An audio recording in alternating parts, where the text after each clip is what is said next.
Hi friends, இப்போ நம்ம சக்திவேல் பார்க்க போகிற சக்திவேலில் வந்துட்டு நம்ம மீனா இருக்காங்களே, வீட்டுக்கு வந்து பேயாட்டம் ஆடுறா. இதுக்கு பேர் தான் தங்கச்சி பேயாட்டம் ஆடுறதோ.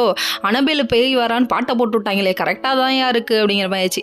மொத்த குடும்பமும் என்னடியாச்சு ஏண்டி கண்ணை செவந்திருக்கலாம் ஊசி பட்டாசு கேட்க கேள்வி கேட்டுக்கிட்டே இருக்க கேப்பில் நம்ம வேலன் வந்துட்டாரு. வந்ததுக்கப்புறம் நீலாம் ஒரு அண்ணனா அப்படின்னு சொல்லி கேட்க, என்னம்மா இப்படி ஒரு வார்த்தையை சொல்லிட்டியே அப்படின்னு சொல்லிட்டு இவர் தங்கச்சிக்காக எல்லாத்தையும் பண்ணுவார். அது மட்டும் இல்லைங்க, பாசமலர் பாட்டை போட்டு விட்டு நல்லா என்ஜாய் பண்ணுவாங்கன்னு பார்த்தா ட்ரெண்டிங்கில் ஒரு சாங்கை போட்டாங்க. சரி பரவாயில்ல விடுங்க, எல்லாம் ஒன்று தான் அப்படிங்கிற மாதிரி ஆச்சு. தங்கச்சி நீப்பா என்ன பார்த்து இப்படி ஒரு வார்த்தையை சொல்லிட்டேன்னு சொல்லிட்டு நெஞ்சில் குத்திக்க, ஓவர் ஆக்டிங் உடம்பு கொத்துக்காதரா வேலை, கம்முனு நில்லுடா வேலான்னு சொல்லிட்டாரு. அதுக்கப்புறம் என்னடா பண்ணீங்க, என் பொண்ணோட வாழ்க்கை இப்படி ஆகுதுன்னு சொல்லிட்டு அடிச்சுக்கிறாங்க நம்ம ஊசி பட்டாசு.